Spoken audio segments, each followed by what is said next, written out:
The fifth lecture of chapter determinants. Determinants के इस lecture में हम बात करेंगे क्रेमर रूल की।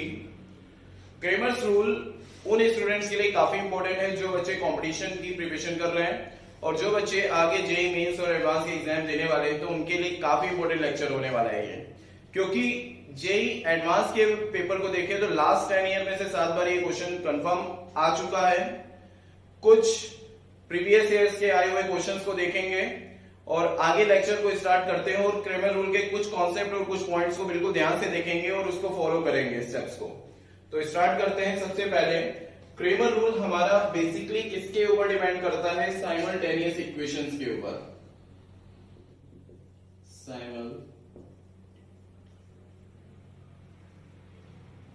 लीनियर इक्वेशंस,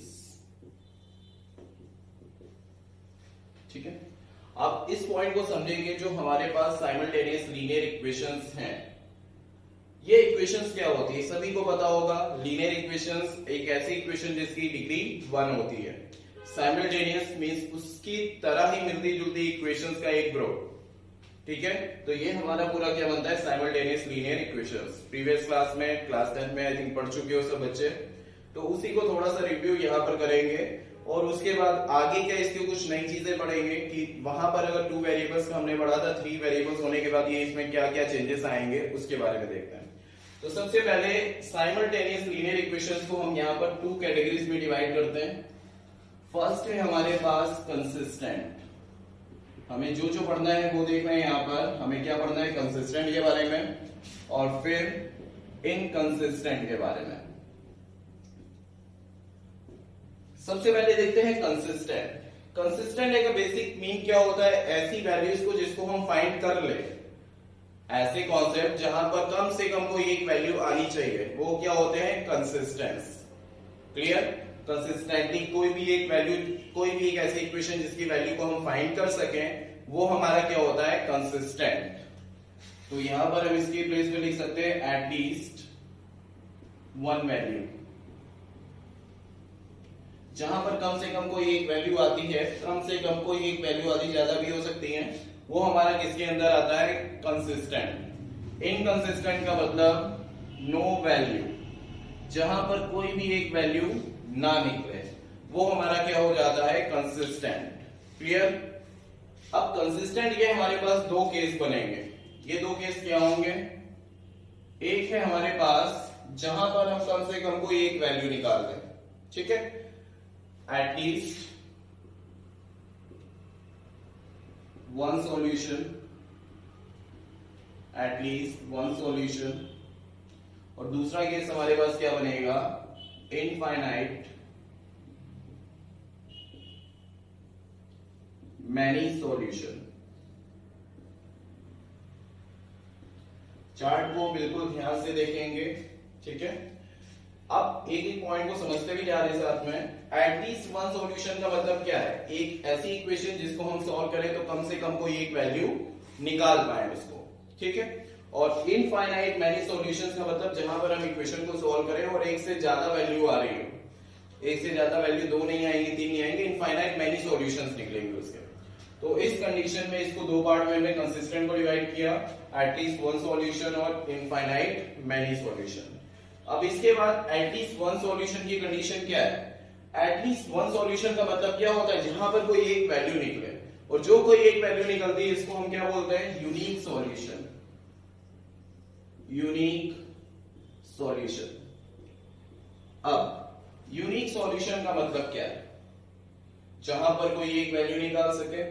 लेकिन यहां पर 2 नई चीजें हैं। यहां तक जितना हमने पढ़ा ये प्रीवियस क्लास में पढ़ चुके हैं, कुछ बच्चों को याद भी होगा। अब इसके बाद जो चीजें हम सीखने वाले हैं बिल्कुल नई है। यूनिक सॉल्यूशन को हम 2 कैटेगरीज में डिवाइड करते हैं।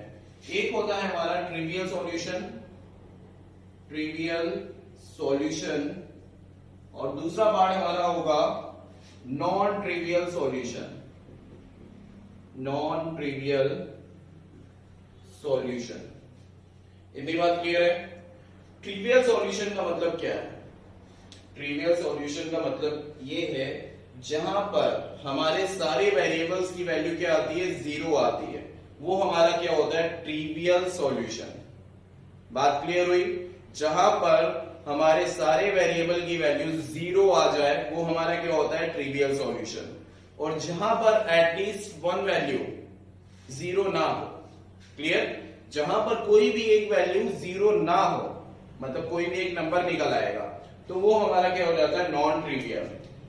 तो यहां पर लिख सकते हैं all values of 0 or zeros. Trivial solution का मतलब जहां पर सारी वैल्यूज 0 होती हैं। नॉन ट्रिवियल का मतलब क्या होता है, at least one value is non zero. Clear? तो ये हमारी क्या होती है, नॉन ट्रिवियल सॉल्यूशन। तो दो नए कॉन्सेप्ट क्लियर हुए। ट्रिवियल सॉल्यूशन क्या होता है, बात होगी अभी आगे ट्रिवियल सॉल्यूशन की। तो ट्रिवियल सॉल्यूशन का मतलब क्या है, जहां पर सारी वैल्यूज हमारे पास 0 आ रही है, that is a trivial solution. जहां पर कोई एक वैल्यू 0 ना हो, मतलब नॉन जीरो कोई एक वैल्यू हो, वो क्या हो जाता है, नॉन ट्रिवियल सॉल्यूशन। ठीक है, तो ये चार्ट अगर नोट करना चाहते हो नोट कर लो। इसके बाद इसके आगे कुछ केस देखते हैं और उससे रिलेटेड क्वेश्चंस देखते हैं। ओके बच्चों, आगे हम क्रेमर रूल का डेरिवेशन देख लेते हैं, किस तरह से क्रेमर रूल फाइंड हुआ। उसके पहले हम देख लेते हैं क्रेमर रूल एक्चुअल में होता क्या है। क्रेमर रूल हम अप्लाई कर रहे हैं 2 वेरिएबल्स के लिए भी कर सकते हैं, 3 वेरिएबल्स के लिए भी कर सकते हैं। ध्यान से समझेंगे बात को। क्रेमर रूल जो है हमारा, उसको हम 2 वेरिएबल के साथ भी कर सकते हैं। अगर हमारे पास 2 वेरिएबल है तो उसके लिए 2 इक्वेशंस होंगी। पहली बात समझो, अगर 2 वेरिएबल है तो उसके साथ 2 इक्वेशंस होंगी। अगर इसी की जगह हमने 3 वेरिएबल ले लिए तो उसके साथ बनने वाली 3 इक्वेशन होंगी हमारे पास। इतनी बात क्लियर है? अब हम बात यहां पर 2 इक्वेशन की नहीं करने वाले। क्यों नहीं करेंगे? क्योंकि काफी इजी होती है और जेईई मेंस वाले हमसे 2 वेरिएबल का नहीं पूछेंगे कभी। जो क्वेश्चन हमसे पूछे जाते हैं वो हमारे पास 3 वेरिएबल्स के ही पूछे जाएंगे। क्लियर? तो देखते हैं किस तरह से हम इसको सॉल्व करेंगे और क्रेमर रूल एक्चुअल में होता क्या है। हमने ले लिए सबसे पहले लेट 3 इक्वेशंस लेंगे, a1x plus b1y plus c1z is equal to क्या हो जाएगा हमारे पास, d1। फर्स्ट इक्वेशन में क्या लेट कर ली, a1x plus b1y plus c1z is equal to d1। Second equation इसी की तरह a2x plus b2y plus c2z is equal to d2। And third equation a3x plus b3y plus c3z is equal to d3। अगर हमारे पास कोई 3 equations given है, clear, अगर हमारे पास कोई 3 इक्वेशंस गिवन है तो इससे हम वेरिएबल्स की वैल्यू को किस तरह सॉल्व करेंगे, क्योंकि हम इसका यूज कहां पर कर रहे हैं, लीनियर इक्वेशंस को सॉल्व करने के लिए। क्रेमर रूल का यूज कहां पर कर रहे हैं, लीनियर इक्वेशंस को सॉल्व करने के लिए। लीनियर इक्वेशंस को जब सॉल्व करेंगे तो वैल्यू किसकी निकलनी चाहिए, x y z तीनों की वैल्यू निकलनी चाहिए। तो हमें यहां पर क्या करनी है, x y z की वैल्यू निकालनी है। तो x की वैल्यू क्या हो जाएगी यहां पर, dx अपॉन d। क्लियर? इसी तरह y की वैल्यू क्या हो जाएगी, dy अपॉन d। z की वैल्यू हो जाएगी dz अपॉन d। ठीक है, अब यहां पर ये dx और d है क्या और किस तरह से सॉल्व होता है इसको अभी समझाते हैं। लेकिन हमें वेरीफाई क्या करना है, ये चीज हमें प्रूफ होके निकलनी चाहिए। अगर हम इन तीनों इक्वेशंस को डिराइव कर रहे हैं तो उसके थ्रू हमारे पास ये मिलना चाहिए। क्लियर? और यही है हमारा क्रेमर रूल। हम बार बार ये सब पूरे वेरिफिकेशन नहीं करेंगे, एक बार हम समझा देते हैं कि किस तरह से डिराइव हुआ, पूरा किस तरह से फॉर्मुलेट हुआ, इसको समझ लेते हैं। इसके बाद जब भी क्वेश्चन आएंगे तो हमें डायरेक्ट पुट करना होगा। ठीक है, तो सबसे पहले हम देखते हैं इसको। अगर हम मैट्रिक्स की फॉर्म में लिखें तो मैट्रिक्स की फॉर्म में लिखने के लिए यहाँ डिटरमिनेंट की फॉर्म में डायरेक्ट लिख लेते हैं। तो यहां से क्लियर हो गया। अब इसका हम डेरिवेशन कर रहे हैं, किस तरह से हम पूरा इसको डिराइव कर सकते हैं। तो सबसे पहले हमें क्या दिख रहा है यहाँ पर कि हमारे पास a1x b1, इसको हम डिटरमिनेंट फाइंड कर लेते हैं। डिटरमिनेंट निकालने के लिए क्या करेंगे, जितने भी हमारे पास एलिमेंट है उसको इसके अंदर लिखेंगे, a1 b1 c1, a2 b2 c2, a3 b3 c3। Clear? इतनी बात क्लियर है ना? ये तो हमने निकाला डिटरमिनेंट, इसको सॉल्व करने की नीड नहीं है अभी। ठीक, इसके बाद हम आगे देखते हैं, अगर हम dx निकालेंगे, हमें करना क्या होता है, कॉन्सेप्ट अब अच्छे से समझना। सबसे पहले जब हम dx निकालते हैं तो ये क्या आता है, जो हमारा फर्स्ट कॉलम है, बिल्कुल ध्यान से समझेंगे। फर्स्ट डिटरमिनेंट तो हमने वैल्यूज के अकॉर्डिंग x y z के अकॉर्डिंग बनाया। उसके बाद जब d of x, determinant of x term निकालेंगे तो इस टर्म को नहीं लिखेंगे, डिटरमिनेंट ऑफ x निकाल रहे हैं तो सिंपल सी चीज ऐसे समझ लो, अगर x है तो x की वैल्यूज नहीं लिखी जाएगी। समझने का तरीका, याद करने का तरीका क्या है, अगर हम x है हमारे पास dx निकाल रहे हैं तो x की वैल्यूज नहीं रहेंगी हमारे पास, तो उसके प्लेस पर क्या आ जाएगा, ये जो हमारा कांस्टेंट टर्म है ये आ जाएंगे d1 d2 d3। बाकी कॉलम्स ऐसे रहेंगे b1 b2 b3, c1 c2 c3। इतनी बात क्लियर। अब इसके बाद dy फाइंड कर लेते हैं। सिंपल सी चीज, जैसे हमने dx बताया था वैसे ही dy है तो y वाली वैल्यूज नहीं लिखेंगे यहां पर, तो क्या आ जाएगा इसके प्लेस पर a1 a2 a3, और बीच वाले के प्लेस पर क्या आ जाएगा d1 d2 d3, और लास्ट वाला ऐसे ही c1 c2 c3। ये हमारा क्या हो गया, dy हो गया। इसी तरह हम dz निकाल लें। dz जब निकालेंगे तो z वाली वैल्यूज को पुट नहीं करेंगे, तो यहां पर क्या आ रहा है a1 a2 a3 b1 b2 b3, और लास्ट z वाले के प्लेस पर d1 d2 and d3। Clear हुआ। ये हमारे पास चार डिटरमिनेंट्स निकल आए। अब हम इस x की वैल्यू निकालने के लिए dx अपॉन d कैसे बनाएं इसको, इतनी बात क्लियर हो गई ना, dx dy या dz की। अब हम किसी भी एक को लेके चलें, dx को सॉल्व करना है उसको कर सकते हैं, dy को सॉल्व करना है उसको कर सकते हैं, dz को सॉल्व करना है उसको कर सकते हैं। हमने लिया सबसे पहले dx। अब dx देखो है क्या, dx में सबसे पहले क्या आया था d1 d2 d3, उसके बाद b1 b2 b3 c1 c2 c3। अगर इस डिटरमिनेंट को सॉल्व करना है हमें, तो जरूरी है क्या हमारे पास कि हमें मेथड एक्सपेंड करके ही सॉल्व करें, नहीं। हमने इसको सॉल्व करने के लिए एक प्रॉपर्टीज मेथड भी बताया था। प्रॉपर्टीज ऑफ डिटरमिनेंट पढ़ा होगा, उसमें प्रॉपर्टीज किस तरीके से फॉलो करते थे, तो वैसे ही प्रॉपर्टी यहां पर हम फॉलो करते हैं। हमने यहां पर लिख दिया C1 कॉलम के प्लेस पर। अभी रुक जाओ, अच्छा पहले हम इस D1 D2 और D3 की वैल्यू को पुट कर लेते हैं। वैल्यूज पता है ना, D1 की वैल्यू क्या है, D2 की वैल्यू क्या है और D3 की वैल्यू क्या है, इसको हम पुट कर लेते हैं यहां पर। D1 के प्लेस पर हम क्या लिखेंगे, a1x plus b1y plus c1z, a2x plus b2y plus c2z, and third a3x plus b3y plus c3z। ठीक है, और b1 b2 b3 के प्लेस पर क्या आ जाएगा, तो b1 के प्लेस पर हम क्या लिखेंगे, एज इट इज जो वैल्यू है b1 b2 b3 c1 c2 c3। कोई कंफ्यूजन नहीं किसी को। अब देखो करना क्या है, अब हम यहां पर प्रॉपर्टी सॉल्व कर सकते हैं, और हम क्या लगा दें यहां पर C1। कॉलम 1 के प्लेस पर हम क्या कर सकते हैं, कॉलम 1 के प्लेस पर हम क्या कर सकते हैं, C1 minus y times of C2 minus z times of C3। ठीक है, इससे देखो हमारे पास क्या हुआ, कॉलम फर्स्ट है इसके प्लेस पर हम क्या कर रहे हैं, C1 minus y times of C2 minus z times of C3। जब हमने कॉलम 1 को रिप्लेस कर दिया, अब हमारा dx क्या हो जाएगा, कॉलम फर्स्ट को हमने क्या किया, रिप्लेस कर दिया। किससे रिप्लेस कर दिया, इसको तो ऐसे लिखेंगे a1x plus b1y plus c1z। ठीक, और क्या करना था, इसके प्लेस पर C1 लिखना था, लिख दिया। आगे माइनस क्या हो रहा है, y times of C2। y times of C2 का मतलब क्या है, b1। तो यहां पर हमारा क्या हो जाएगा by1 माइनस, उसके बाद z टाइम्स ऑफ क्या है c1, तो यहां पर हम क्या लिख सकते हैं cz1 c1z। इतनी बात क्लियर हो गई सभी को।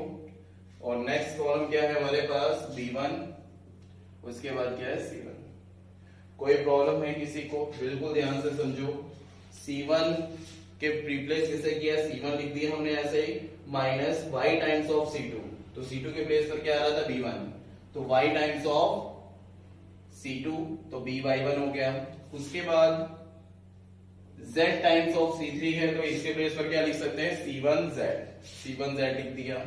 इसी तरह से सेकंड भी करेंगे, a2x plus b2y plus c2z minus, अब इसमें क्या मल्टीप्लाई करेंगे y, तो ये क्या हो जाएगा b2y, और ये क्या हो जाएगा c2z, और यहां पर b2 c2। इसी तरह next a3x plus b3y plus c3z minus b3y minus c3z, और यहां पर क्या हो जाएगा b3 c3, यहां पर हो गया b3 एंड c3। क्लियर हो गया? कोई प्रॉब्लम है किसी को? अब dx इज इक्वल, अब देख लो कैंसिल क्या हो रहा है, b1y प्लस का b1y plus minus plus minus plus minus plus minus plus minus, plus minus की वैल्यूज कैंसिल हो गई। बिल्कुल ध्यान से समझो चीजों को, बहुत इजी चीज है, बस कैलकुलेशन में मिस्टेक ना करना। अब यहां पर हमारे पास क्या आ जाएगा, नेक्स्ट हम किसका फाइंड कर रहे हैं dx को। अब dx के प्लेस पर हमारे पास क्या मिलेगा, a1x a2x a3x b1 b2 b3 c1 c2 c3। इतनी बात क्लियर हो गई। एक और प्रॉपर्टी पड़ी थी कि अगर किसी भी कॉलम में कोई चीज कॉमन है तो उसको कॉमन लिया जा सकता है, तो dx इज इक्वल टू क्या हो गया, x कॉमन ले लिया पूरे में से, तो यहां हो गया a1 a2 a3, इन तीनों पूरे कॉलम में से हमने क्या कॉमन ले लिया, इस फर्स्ट कॉलम में से क्या कॉमन लिया x, तो यहां पर बचा a1 a2 a3, बाकी का ऐसे ही रहेगा b1 b2 b3, next c1 c2 c3। कोई प्रॉब्लम है किसी को? Next dx is equal to x into, अब ये पूरा क्या है, a1 b1 c1 क्या है, यहां पर देखो d, a1 b1 c1 a2 b2 c2 a3 b3 c3, क्या ये d के इक्वल है, तो हमने यहां पर इसके प्लेस पर क्या लिख दिया d। अब इसको रिप्लेस कर दो इधर, तो x की वैल्यू क्या हो जाएगी dx अपॉन d। ठीक है, और यही हमें वेरीफाई करना था कि इस तरीके से हम इसको सॉल्व कर सकते हैं। ये तो हमारा x निकल आ गया, y और z भी सेम इसी तरीके से निकालेंगे जो हमने माइनस यहां पर फर्स्ट कॉलम में किया है। अब इसकी जगह c2 हो जाएगा, फिर थर्ड निकालेंगे तो उसकी जगह c3 हो जाएगा। जब y की वैल्यू निकालेंगे तो ये प्रोसेस पूरा कहां होगा, c2 में चेंज कर देंगे थोड़ा सा, और z के प्लेस पर यहां पर c3 में चेंज होगा। ठीक, और उसी तरह हमारी बाकी की वैल्यूज भी निकल आएंगी। dy हमारा क्या हो जाएगा, y की वैल्यू हमारे पास क्या हो जाएगी dy अपॉन d, और z की वैल्यू क्या हो जाएगी dz अपॉन d। तो ये हमारा डेरिवेशन हो गया पूरा, जिसको हम सॉल्व करते हैं इस तरीके से। ठीक है, कोई कंफ्यूजन तो नहीं? पॉज करके नोट कर सकते हैं जो नोट करना चाहें। इसके बाद कुछ क्वेश्चन देखते हैं इससे रिलेटेड, और केस भी देखते हैं कौन कौन से केस में क्या क्या क्वेश्चन सॉल्व हो रहे हैं। ठीक,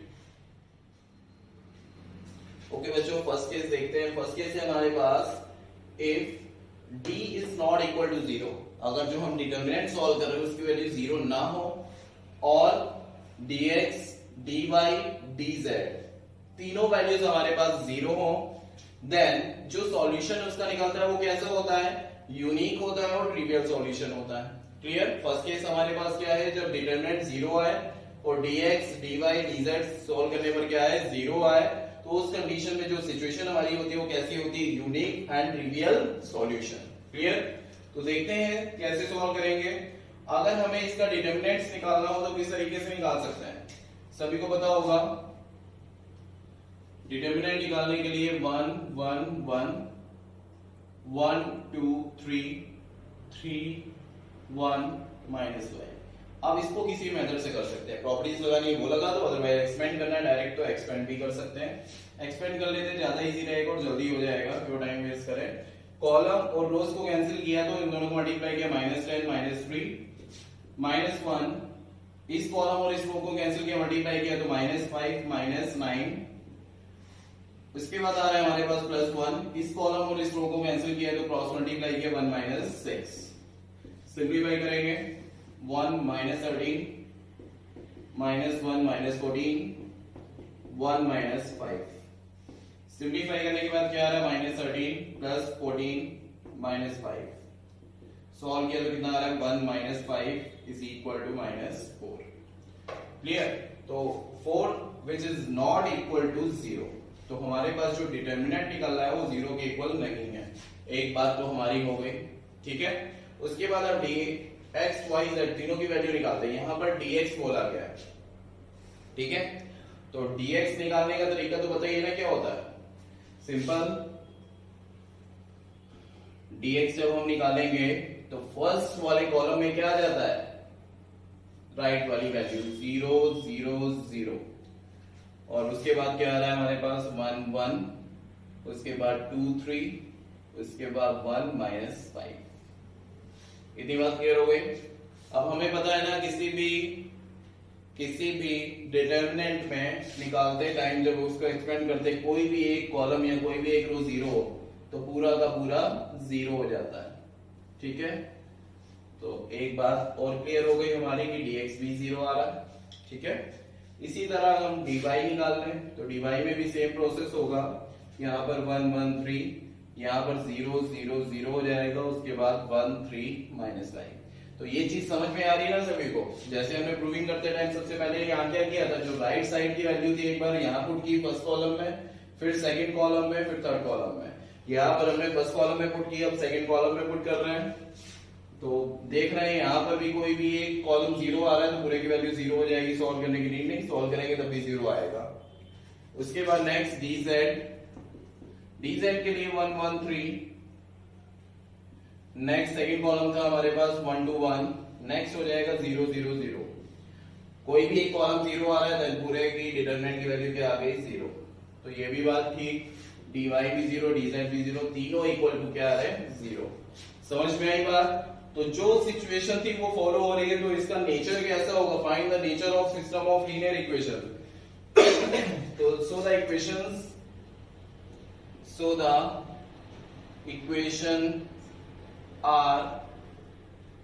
इक्वेशंस कैसी होंगी, नेचर कैसा होगा इसका, यूनिक सॉल्यूशन, क्योंकि तीनों वैल्यू एक जैसी ही आ रही है, एक वैल्यू निकल रही है इसकी, यूनिक सॉल्यूशन।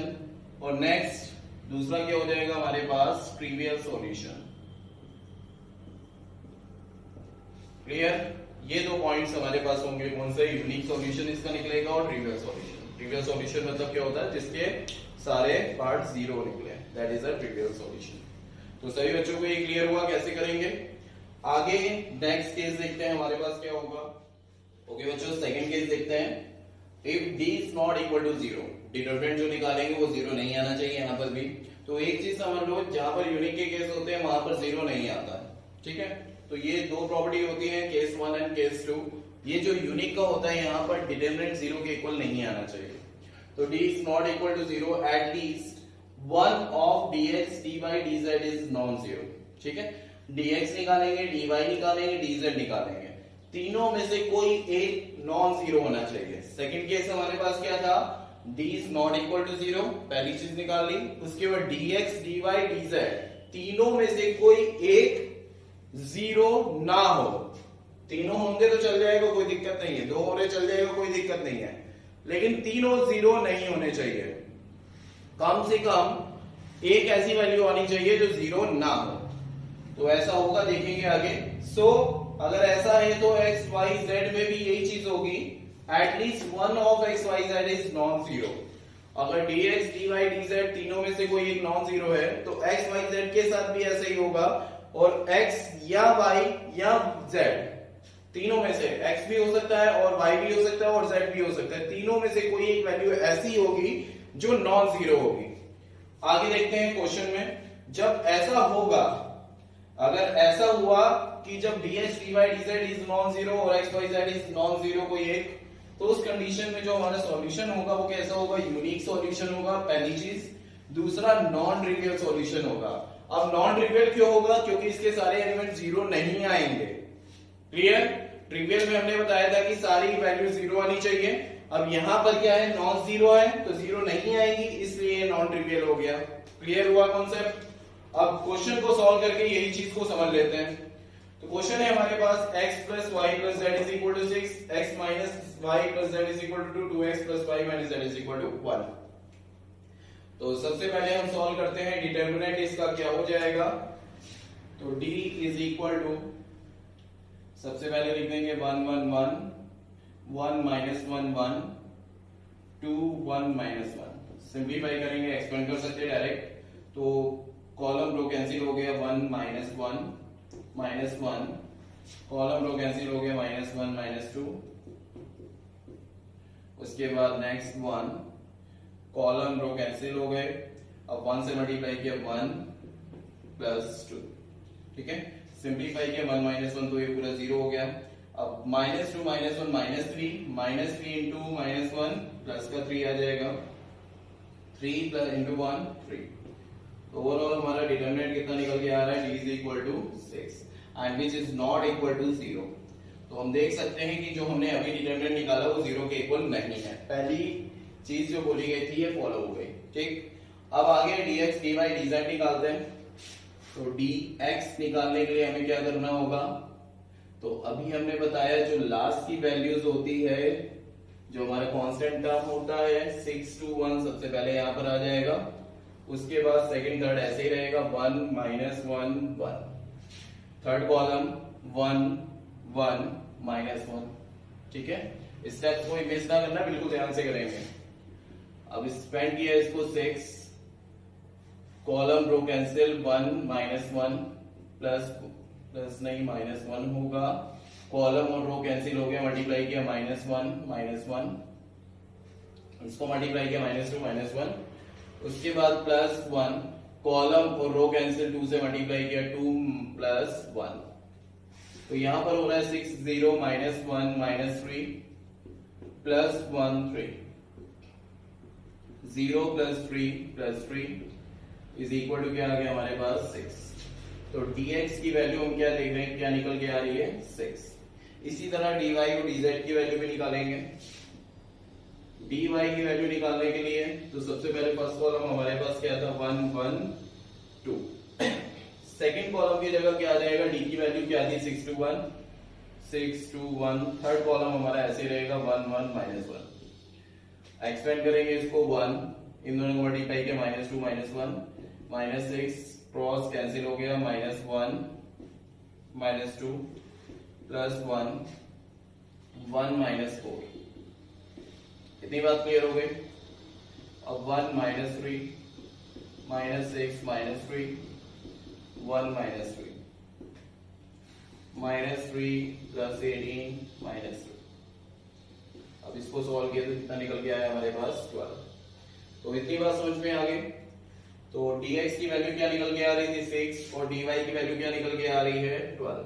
अब हमें क्या निकालना है dz। तो dz देख लेंगे कैसे निकालेंगे। सबसे पहले फर्स्ट सेकंड रो में, फर्स्ट सेकंड कॉलम में कोई चेंज नहीं होगा। फर्स्ट कॉलम था हमारे पास 1 1 2, सेकंड कॉलम था 1 -1 2 सॉरी 1 एंड थर्ड कॉलम हमारे पास हो जाएगा 6 2 1।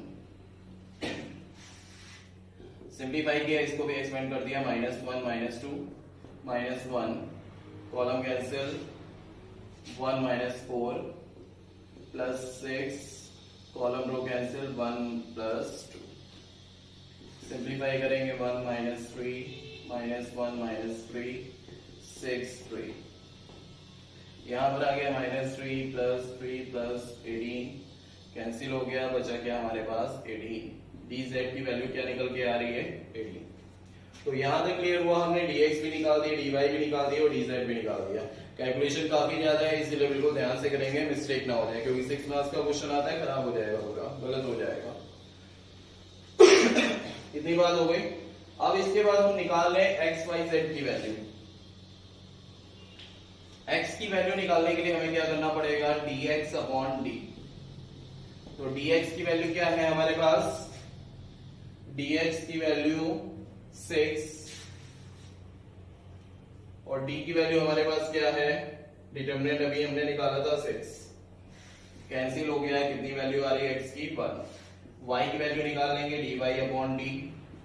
dy की वैल्यू हमारे पास कितनी निकल रही है 12 अपॉन 6, कैंसिल किया कितना आ रहा है 2। और इसी तरह z की वैल्यू निकाली dz upon D, 18 upon 6, cancel किया कितनी वैल्यू आ रही है 3।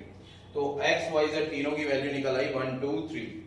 तो x की वैल्यू 1, y की वैल्यू 2 एंड z की वैल्यू 3। अब तीनों वैल्यूज को हम क्या देख रहे हैं कि ये नॉन जीरो है, तो ये बात भी हमारी कंफर्म हो गई। एटलीस्ट बोला गया था तो ठीक है, एटलीस्ट होनी चाहिए, नहीं है तो तीनों भी हो सकती है, कोई फर्क नहीं पड़ेगा। जब ऐसा है तो इसका सॉल्यूशन का नेचर कैसा हो गया, फाइंड द नेचर। नेचर निकालना है तो नेचर की केस में हमें कोई एक वैल्यू निकलनी है तीनों की, तो यूनिक होगा, यूनिक सॉल्यूशन, ठीक है। अगर एक से ज्यादा वैल्यू निकलती तो इनफाइनाइट हो जाता है। यहां पर कितनी वैल्यू निकल रही है, एक, तो ये क्या हो गया, यूनिक सॉल्यूशन। और क्या तीनों वैल्यू जीरो है, नहीं है, तो नॉन ट्रिवियल हो गया ये, नॉन ट्रिवियल सॉल्यूशन। इतनी बात क्लियर हो गई, कोई कंफ्यूजन है किसी को? तो इस तरह से हम करेंगे सेकंड केस। क्वेश्चन समझ में आ गया, नहीं आया तो पूछ सकते हो दोबारा से, बाकी इस क्वेश्चन को अगर नोट करना है तो पॉज करके नोट कर सकते हैं। केसेस जरूर नोट कर ले, जो भी हम केस निकाल रहे हैं केस जरूर नोट कर ले सारे, ठीक है। क्वेश्चंस तो डिफरेंट टाइप के हो सकते हैं, कंडीशन के अकॉर्डिंग आएंगे हमारे पास। तो नेक्स्ट केस देखते हैं आगे। ओके बच्चों, थर्ड केस देखते हैं हम। केस थर्ड है हमारे पास, if d is equal to 0। अभी तक हमने दो केस जो पढ़े वो दोनों केस किसके थे, determinant is not equal to 0 के। अब थर्ड और फोर्थ केस जो हम पढ़ेंगे वो नॉट इक्वल की जगह क्या हो जाएंगे, इक्वल हो जाएंगे। फर्स्ट सेकंड हमारा क्या है, नॉट इक्वल का केस, और थर्ड और फोर्थ हमारा केस किसका है, इक्वल का केस है। If d is equal to 0 and at least one of dx, dy, dz is non-zero, simple सा है, d की वैल्यू 0 आनी चाहिए और dx, dy, dz तीनों में से कोई एक वैल्यू आनी चाहिए नॉन जीरो हो, ठीक। अगर ऐसा है और जब d 0 आता है तो कंडीशन क्या होती है, नो सॉल्यूशन, देख के पता चल जाएगा। उसके बाद dx, dy, dz को हम देखेंगे तो क्या आ रहा है, कोई भी एक वैल्यू नॉन जीरो आ रही है, तो ये कैसा होगा, इनकंसिस्टेंट सॉल्यूशन। जहां पर नो सॉल्यूशन होता है वहां पर कंडीशन कैसी होती है, ऑब्वियसली इनकंसिस्टेंट होती है, सिंपल सी चीज है, ठीक है। तो इसमें कोई दिमाग नहीं लगाना है, हम लोग प्रीवियस क्लास में पढ़ चुके हैं, जहां नो सॉल्यूशन होता है वहां पर क्या होता है, इनकंसिस्टेंट होता है। बट हमें सॉल्व करना है, देखेंगे कंडीशन हमारी क्या फॉलो होनी चाहिए कि d 0 आना चाहिए, उसके बाद dx निकालना है, dy निकालना है, dz तीनों में से कोई एक नॉन जीरो होना चाहिए। अगर तीनों है तो भी कोई प्रॉब्लम नहीं है, दो है तो भी कोई प्रॉब्लम नहीं है, कम से कम एक जीरो ना होना चाहिए, ठीक। तो अब स्टार्ट करते हैं। सबसे पहले हम d निकाल लेते हैं इसके लिए। तो d निकालेंगे तो यहां पर क्या हो जाएगा, 1 1 1 1 2 3 2 3 4। एक्सपेंड करना सबको अच्छे से आता है, करेंगे। Column row cancel, 4 2 8 3 3 9 -1, column row cancel 4 -6 +1, column row cancel 3 -4, तो 1 -1 -1 -2 1 -1, यहां पर क्या हो गया, -1 +2 -1। अब यहां पर पूरी वैल्यू इक्वल टू क्या आ रही है, सॉल्व करने पर d इज इक्वल टू क्या निकल रहा है, 0। यही चाहिए था हमें, d इज इक्वल टू 0 आ गया, ठीक है। कितनी बात क्लियर। अब dx निकाल लेंगे। dx निकालने के लिए फर्स्ट कॉलम चेंज हो जाता है हमारा कांस्टेंट से। फर्स्ट कॉलम हमारे पास 3 4 8 हो जाएगा और second and third column as it is 1 2 3 1 3 4। Simplify करेंगे इसे, 3 4 to 8 -9 -1 16 -24 +1 12 -6 16, 3 minus 1 minus 1 minus 8 plus 1 minus 4. Simplify minus 3, 8 minus 4. Simplify किया तो कितना आ रहा है 1 निकल के dx की वैल्यू कितनी आ गई हमारे पास 1. तो सिंपल क्लियर हुआ, dx की वैल्यू कितनी आ गई 1. अब इसी तरह dy की भी वैल्यू निकाल लेते हैं. dy निकालने के लिए फर्स्ट कॉलम चेंज नहीं होगा, जैसे वैसे रहेगा 1 1 2. सेकंड कॉलम में हम लिख देंगे 3 4 8. थर्ड कॉलम हमारा ऐसे रहेगा 1 3 4. एक्सपेंड किया, column row cancel, 4 4 16 24 minus 3 4 minus 6 plus 1, column row cancel, 8 minus 8 1 8 minus 3 minus 2 1 0 minus 8 plus 6 plus 0 minus 2. तो dy की वैल्यू हमारे पास कितनी आ रही है माइनस. इतनी बात समझ में आ गई. अब dz भी निकाल लेंगे. dz की प्लेस पर फर्स्ट कॉलम तो एज इट इज रहेगा 1 1 2. सेकंड कॉलम भी as it is 1 2 3 and third column हो जाएगा हमारा 3 4 8. एक्सपेंड करेंगे, 16 minus 12 minus 1 चेंज किया, 8 minus 8 plus 3 3 minus 4. अब 1 16 minus 12 4 minus 1 0 plus 3 minus 1. तो 4 minus 0 plus minus 3. तो सिंप्लीफाई किया कितना आ रहा है 1. तो dz की वैल्यू भी हमारे पास कितनी निकल आई 1. अब हम देख क्या रहे हैं, हमारे पास क्या क्या निकल के आ रहा है कि d की वैल्यू हमारे पास कितनी आई थी 0 आ गई थी, और dx is not equal to 0, dy is not equal to 0 and dz is not equal to 0. हम क्या देख रहे हैं कि पूरी प्रॉपर्टी हमारी वेरीफाई हो रही है कि सबसे पहले d 0 आ गया था, उसके बाद dx dy dz तीनों नॉन जीरो है. देख रहे हैं कि तीनों नॉन जीरो निकले. अगर ऐसा है तो हमारा सॉल्यूशन कैसा होगा, उसका नेचर कैसा होगा, नो सॉल्यूशन और इनकंसिस्टेंट. तो सिंपल सी चीज है, क्या होगा नो सॉल्यूशन और इनकंसिस्टेंट. इतनी बात क्लियर हो गई. तो ये था हमारा थर्ड केस. आई होप सबको क्लियर हो गया होगा, और जिसको नोट करना है पॉज करके नोट कर सकते हैं. आगे नेक्स्ट केस देखते हैं. ओके बच्चों, फोर्थ केस देखते हैं. फोर्थ केस हमारा थोड़ा सा टफ है कंपेयर टू अदर्स, तो बिल्कुल ध्यान से समझेंगे इसको. अगर हमारे पास डिटर्मिनेंट dx dy dz चारों हमारे पास अगर इक्वल टू 0 आ रहे हैं, तो इस कंडीशन में हमारे पास दो सिचुएशन बनती है. एक सिचुएशन हमारे पास बनेगी नो सॉल्यूशन की, दूसरी सिचुएशन हमारे पास बनेगी इनफाइनाइट सॉल्यूशन की. ठीक है. अब दोनों केस में क्या क्या हमें देखना है. जब नो सॉल्यूशन का केस होगा, पता है सभी को, a1 upon a2 is equal to b1 upon b2 is equal to c1 upon c2 is not equal to d1 upon d2. Previous class में चले जाओ, वहां पर पैरेलल का केस पढ़ा था, a1 upon a2 is equal to b1 upon b2 is not equal to c1 upon c2. But यहाँ पर कांस्टेंट टर्म क्या था d1, तो is not equal to d1 upon d2. और इसमें उसमें क्या होता था, लाइंस होती थी. जब भी हमारे पास दो इक्वेशन है तो क्या फॉर्म होती है, लाइंस फॉर्म होती है. जब हमारे पास थ्री इक्वेशन होती है तो उससे मिलकर क्या बनता है, प्लेन बनता है विद द थ्री वेरिएबल. तो जो प्लेन बनेगा वो क्या होगा, पैरेलल. प्लेन्स आर पैरेलल इस कंडीशन में. और इसी की नो सॉल्यूशन की दूसरी कंडीशन क्या है हमारे पास, if two parallel and one non parallel it also no solution. अगर हमारे पास कोई भी दो लाइंस पैरेलल, दो प्लेन, सपोज दैट दो प्लेन है वो एक दूसरे के पैरेलल है, उसके बाद तीसरा वाला नॉन पैरेलल है, इस तरह से है, कुछ दो पैरेलल दिख रहे हैं और एक नॉन पैरेलल हो जाए, इस कंडीशन में हमारे पास फिर से नो सॉल्यूशन मिलता है. ठीक है. अगर हमारे पास तीनों प्लेन पैरेलल है तब भी नो सॉल्यूशन, अगर दो पैरेलल हो जाए और एक नॉन पैरेलल हो जाए तो उस कंडीशन में भी हमारे पास क्या होगा, नो सॉल्यूशन. क्लियर. दो सॉल्यूशन के दोनों केस क्लियर हो गए. समझ में आ रही बात. एग्जाम्पल के लिए हम समझ सकते हैं, जैसे हमारे पास एक प्लेन ये है, एक प्लेन ये है और एक प्लेन ये है, ये दोनों हमारे पास पैरेलल दिख रहे हैं। अगर इसी के साथ थोड़ा सा स्पेस दे दें और इसके साथ तीनों को हम एक दूसरे के पैरेलल रख दें, तीन प्लेन दिख रहे हैं, अगर तीनों एक दूसरे के पैरेलल हो जाएं तो ये सिचुएशन हमारे पास क्या बनेगी, नो सॉल्यूशन की।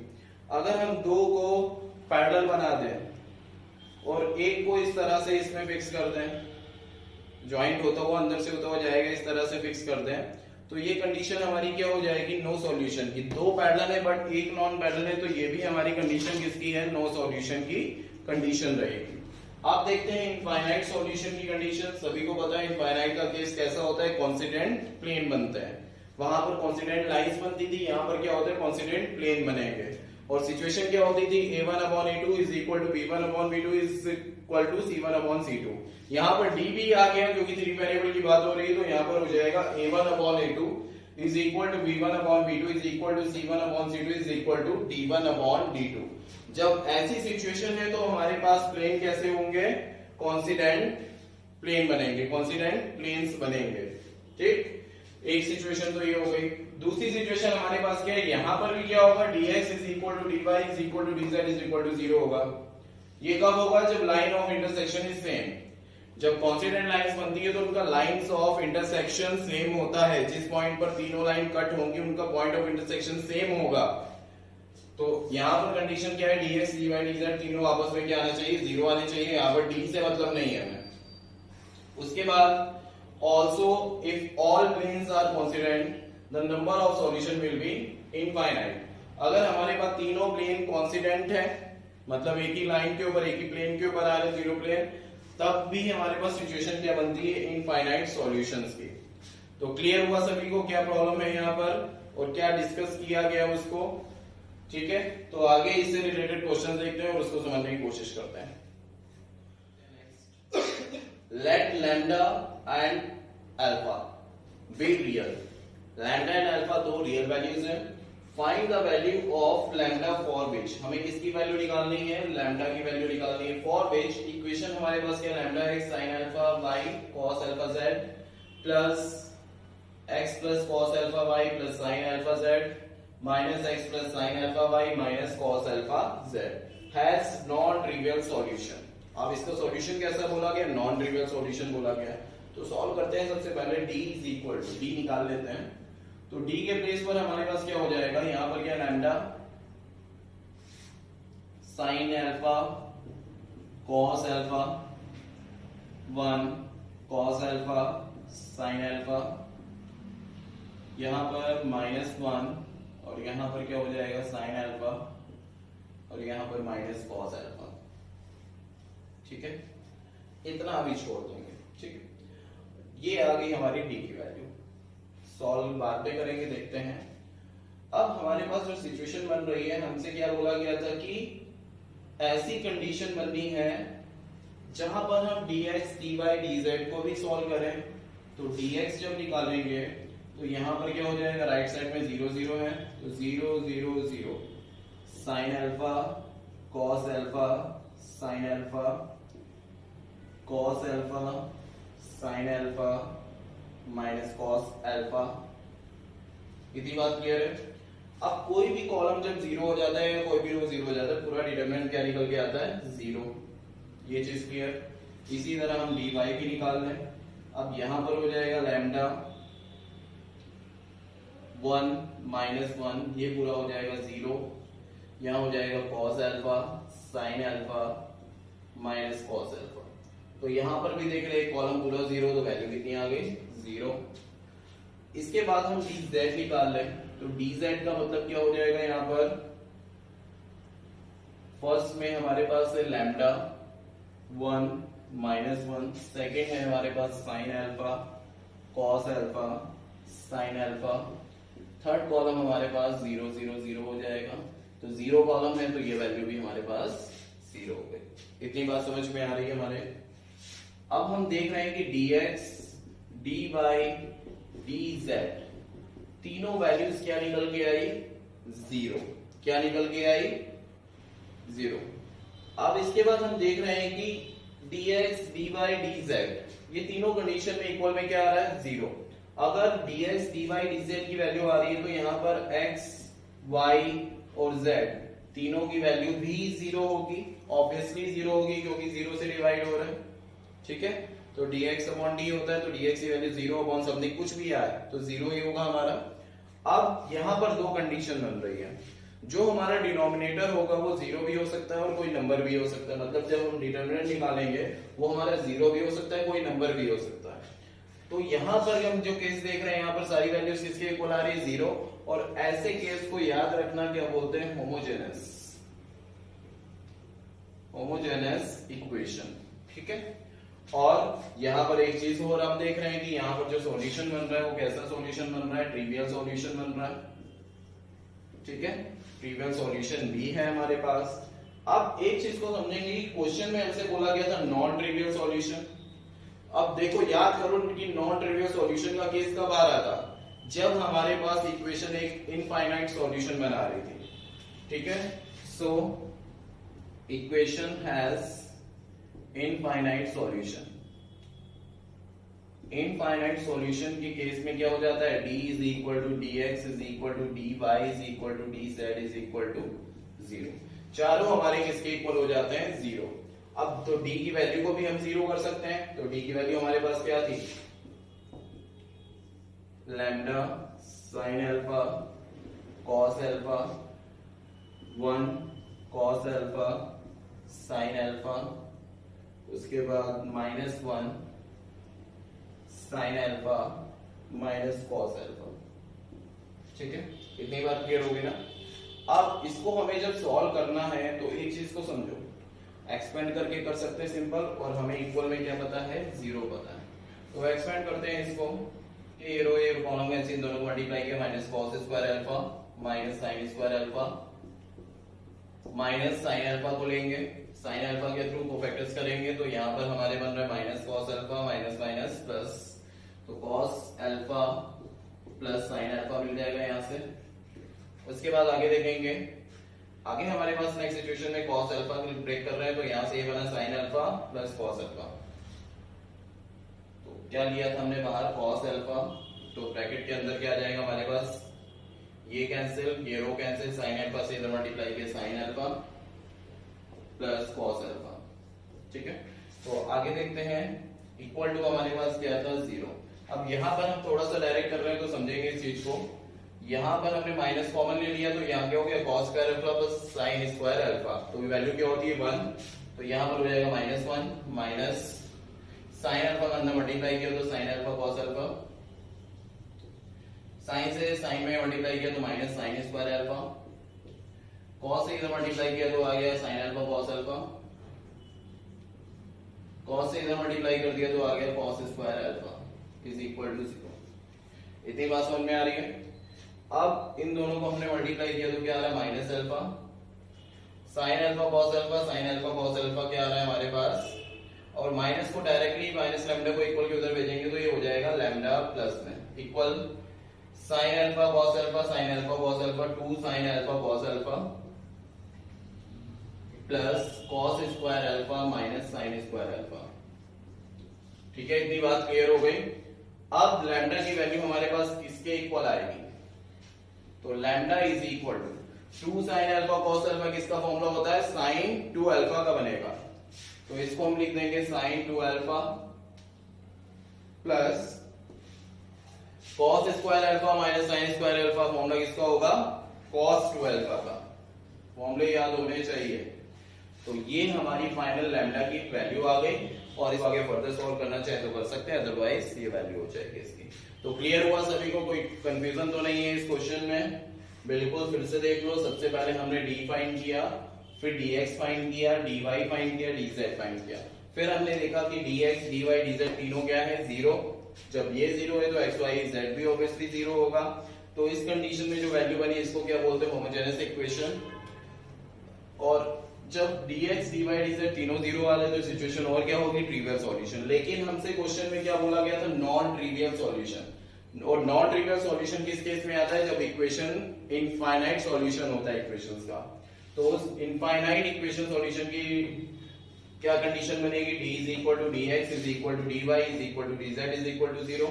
अब हमने जो डी फाइंड किया था उसके इक्वल में 0 किया, सिंप्लीफाई किया, लैम्डा की वैल्यू आ गई हमारे पास। ठीक है, तो इसी के साथ ये चैप्टर फिनिश हो गया है। अब नेक्स्ट लेक्चर में न्यू चैप्टर के साथ मिलेंगे, न्यू टॉपिक के साथ मिलेंगे। उसके पहले ये चैप्टर सब बच्चे अच्छे से कंप्लीट कर लें, और किसी को भी कोई भी डाउट्स होता है तो उसको व्हाट्सएप पर कमेंट्स करके हमसे पूछ सकते हैं। ठीक है, तो नेक्स्ट लेक्चर में मिलते हैं न्यू टॉपिक के साथ। Thank you.